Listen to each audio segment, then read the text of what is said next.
வணக்கம் நண்பர்களே, நம்ம வீட்டு தோட்டம் இன்றைக்கி கார்டனிங் வீடியோ கிடையாது. இன்றைக்கி வந்து பார்த்துட்டிங்கன்னா நம்ம மொட்டை மாடியை வந்து க்ளீன் பண்ண போகிறோம். ஸோ மொட்டை மாடியை க்ளீன் பண்ணிவிட்டு நம்ம வீட்டில் இருக்க ராகியை வந்து பார்த்துட்டிங்கன்னா கேழ்வரகு அண்டு ஆரியம், இது எப்படி வேணாலும் வந்து சொல்லலாம்.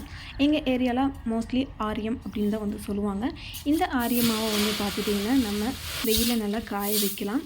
ஸோ அதுக்கு முன்னாடி மொட்டை மாடியை ஃபுல்லாக க்ளீனாக வந்து பார்த்துட்டிங்கன்னா நம்ம க்ளீன் பண்ணிவிட்டு நம்ம ராகியை காய வைக்கிறதுக்கு பாய் போட்டு அதில் வந்து பார்த்துட்டிங்கன்னா நம்ம எடுத்துகிட்டு வந்த ராகியை வந்து நம்ம வெயிலில் வந்து காய வைக்கலாம். இப்போ டைம் வந்து பார்த்தீங்கன்னா ஒரு 10 o'clock வந்து பார்த்திங்கன்னா பயங்கர வெயிலாக வந்து இருக்குது. இந்த வெயிலே வந்து பார்த்துட்டிங்கன்னா ஆரியம் நல்லாவே வந்து காயும். ஸோ ஆரியம் காய போட்டு இருக்கிறப்பவே வந்து பார்த்திங்கன்னா என்னோடய குட்டி பையன் வந்து பார்த்துட்டிங்கன்னா டிஸ்டர்ப் பண்ணிகிட்டே இருந்தாங்க. நானும் மெத்த மேலே வரேன்னு சொல்லிட்டு அதனால் அவரையும் கூட்டிகிட்டு வந்து நாங்கள் 2 பேரும் சேர்ந்து வந்து பார்த்துட்டிங்கன்னா ராகியை வந்து நல்லா பரப்பி விட்டு காய வைக்கிறோம். எங்கள் மொட்டை மாடிக்கு வந்து பார்த்தீங்கன்னா 3 and 4 o'clock நல்லா வந்து பார்த்துட்டிங்கன்னா நிழல் வர ஸ்டார்ட் ஆயிடும். பிகாஸ் பக்கத்துலேயே வந்து பார்த்துட்டிங்கன்னா அரச மரம் இருக்குது. ஸோ இப்போ வந்து பார்த்துட்டிங்கன்னா நம்ம மரம் வந்து எடுத்துக்கலாம். ஸோ ஆரியத்தில் இருக்கிற டஸ்ட்டு குட்டி குட்டி கல்லுகள் எல்லாமே வந்து நம்ம க்ளீன் பண்ணி நம்ம இந்த சம்படாவில் வந்து நம்ம போட்டுட்டு நம்ம அரைக்கிற மிஷினில் வந்து கொடுக்கணும். எங்கள் வில்லேஜில் வந்து பார்த்துட்டிங்கன்னா வீட்டுக்கு பக்கத்துலேயே மாவு அரைக்கிற மிஷின் கடை வந்து இருக்குது. ஸோ அங்கே கொடுத்து நாங்கள் ஆரியத்தை வந்து நாங்கள் அரைச்சிக்குவோம்.